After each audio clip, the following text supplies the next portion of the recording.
warahmatullahi wabarakatuh. Bertemu lagi dengan saya Muhammad Alfian Rasadi. Saya dari Prodi S1 Pendidikan Teknik Otomotif, jurusan Teknik Mesin, Fakultas Teknik Universitas Negeri Malang.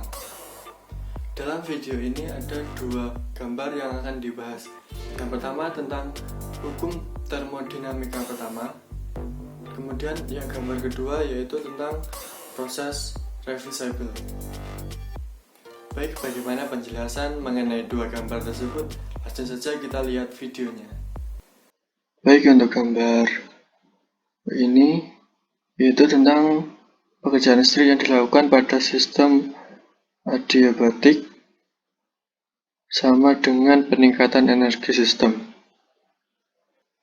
Jadi dalam gambar ini tuh di atas sendiri ada kata adiabatik. Dalam fisika sendiri, proses adiabatik adalah sistem yang tidak melakukan pertukaran panas dengan lingkungannya. Ini berarti ketika sistem melakukan usaha, apakah gerakan atau kerja mekanik, itu idealnya tidak menjadikan lingkungan sekitarnya hangat atau dingin. Untuk sistem yang melibatkan gas, proses adiabatik biasanya membutuhkan perubahan tekanan untuk menggeser suhu tanpa mempengaruhi lingkungan sekitarnya.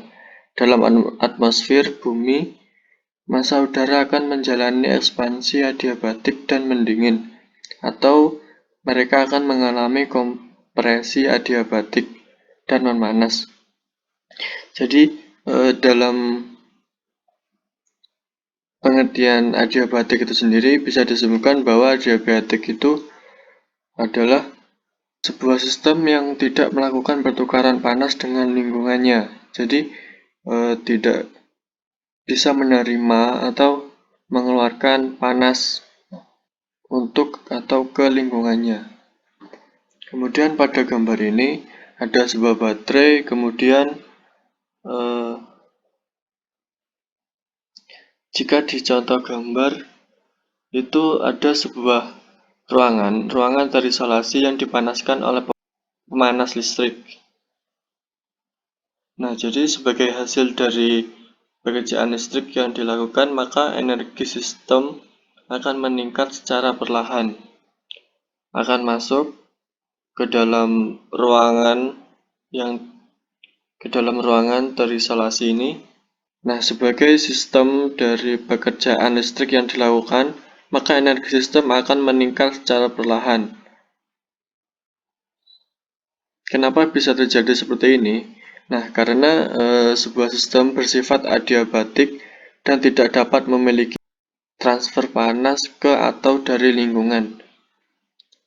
Jadi jika dari baterai itu sendiri itu memasukkan 5 kJ ke dalam ruangan isolasi, maka di dalam ruangan isolasi itu akan tetap sama, yaitu delta E-nya sama dengan 5 kJ. Mengapa? Karena dari prosesnya itu sendiri adalah proses adiabatik, karena tidak dapat memiliki transfer panas ke atau luar dari lingkungan. Jadi tidak bisa mengeluarkan panas dari yang udah masuk ke dalam ke atau dari lingkungannya. Nah, itu tadi adalah penjelasan dari gambar yang pertama. Kemudian selanjutnya adalah ada gambar tentang reversible proses, yaitu pada gambar kedua. Langsung saja kita lihat videonya. Dalam gambar ini adalah contoh dari proses reversible. Jadi proses reversible itu sendiri bisa dikatakan proses reversible jika dalam proses itu fungsi-fungsi keadaan sistem tidak berbeda dengan keadaan lingkungannya dalam waktu atau dalam kurun waktu yang sangat lama dan tidak terukur. Jadi dalam proses reversible ini dicirikan oleh fungsi keadaan sistem seperti tekanan, temperatur, dan besaran termodinamika lainnya.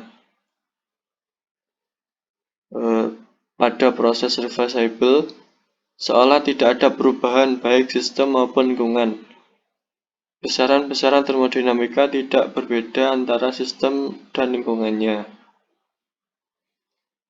Jadi dalam gambar ini ada dua gambar. Yang atas itu slow reversible proses. Jadi proses dengan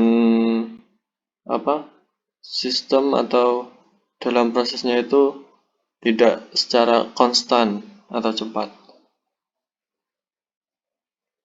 Ini ada ekspansi. Ekspansi itu tindakan yang dilakukan dengan tujuan menjadi lebih besar atau bisa juga menjadi lebih luas. Kemudian ini ada kompresi. Kompresi itu tekanan. Jadi yang sudah didistribusikan, kemudian ini hasil dari pendistribusiannya.